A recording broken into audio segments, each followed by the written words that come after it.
ఆశ్చర్యకరమైన బైబిల్ పాఠముగా దినవృత్తాంతములు మొదటి గ్రంథము 23వ అధ్యాయం చదువుకుందాము.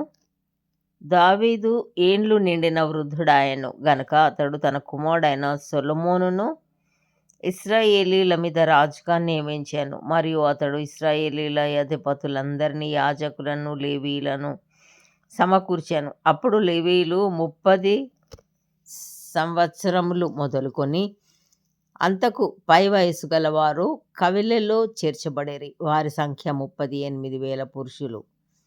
వీరిలో 24,000 మంది యెహోవా మందిరపు పని విచారించువారుగాను, 6,000 మంది అధిపతులుగాను, న్యాయాధిపతులుగాను ఉండిరి. 4,000 మంది ద్వారపాలకులుగా నియమింపబడిరి. మరి 4,000 మంది స్తుతి చేయు నిమిత్తమై దావీదు చేయించిన వాద్య విశేషములతో యెహోవాను స్తుతించువారుగా నియమింపబడిరి. గెర్షోను, కహాతు, మెరారీయులు అను లేవీయులలో దావీదు వారిని వరుసలుగా విభాగించెను. గెర్షోనీయులలో లద్దాను, షిమీ అనువారుండిరి. లద్దాను కుమారులు 3. పెద్దవాడగు యెహీయేలు, బేతాము, యోవేలు, జేతాము, యోవేలు. షిమీ కుమారులు 3: షెలోమీతు, హజీయేలు, హారాను. వీరు లద్దాను వంశము యొక్క పితరుల పెద్దలు. యాహతు,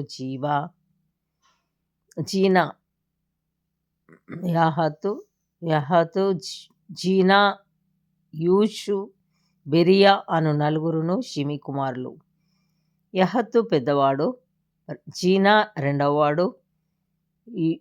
యూషునకును బెరియాకును కుమారులు అనేకులు లేకపోయిరు గనుక తమ పితరుల ఇంటివారిలో వారు ఒక్క వంశముగా ఎంచబడిరి.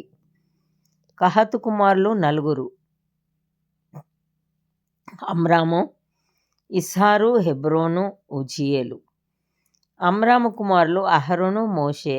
అహరోనును అతని కుమారులను నిత్యము అతి పరిశుద్ధమైన వస్తువులను ప్రతిష్ఠించుటకు, యెహోవా సన్నిధిని ధూపం వేయుటకును, ఆయన సేవ జరిగించుటకును, ఆయన నామమును బట్టి జనులను దీవించుటకును ప్రత్యేకింపబడిరి. దైవజనుడగు మోషే సంతతి వారు లేవి గోత్రపు వారిలో ఎంచబడిరి. మోషే కుమారులు గెర్షోము, ఎలీయెజరు. గెర్షోము కుమారులలో షెబూయేలు పెద్దవాడు.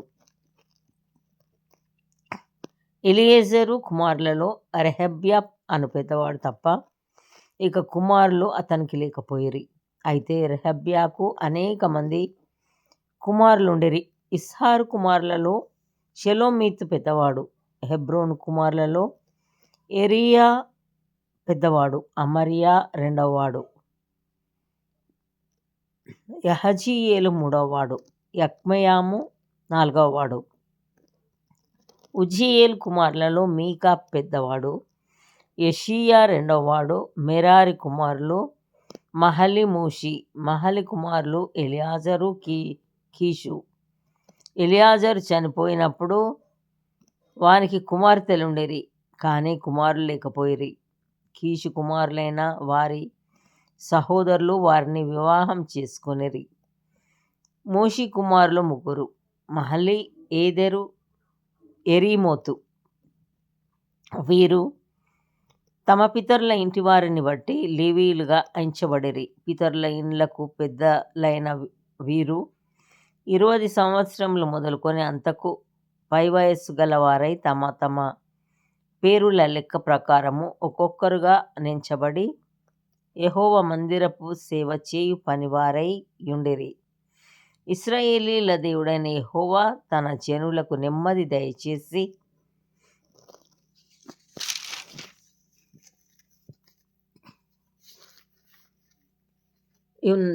ఉన్నాడు గనుక వారు నిత్యము యెరూషలేములో నివాసం చేయుదురు.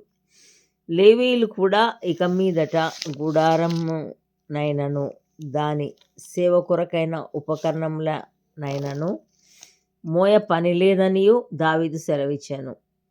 దావీదు ఇచ్చిన కడవరి ఈ ఆజ్ఞను బట్టి లేవీయులలో 20 సంవత్సరములు మొదలుకొని అంతకు పై వయస్సు గలవారు ఎంచబడిరి. వీరు అహరోను సంతతి వారి చేతి క్రింద పని చూచుటకును వారి వశంననున్న యెహోవా మందిర సేవ కొరకై సాలలలోను గదులలోను ఉంచబడిన సకలమైన ప్రతిష్ఠిత వస్తువులను శుద్ధి చేయుటకును దేవుని మందిర సేవ కొరకైన పనిని విచారించుటకును సన్నిధి రొట్టెను నైవేద్యమునకు తగిన సన్నపు పిండిని పులుసులేని భోజ్యములను పెనములో కాల్చు దానిని పేల్చు దానిని నానా విధమైన పరిమాణములు గలవాటిని కొలత గలవాటిని విచారించుటకును అనుదినము ఉదయ సాయంకాలములయందు యెహోవాను గూర్చిన స్తుతి పాటలు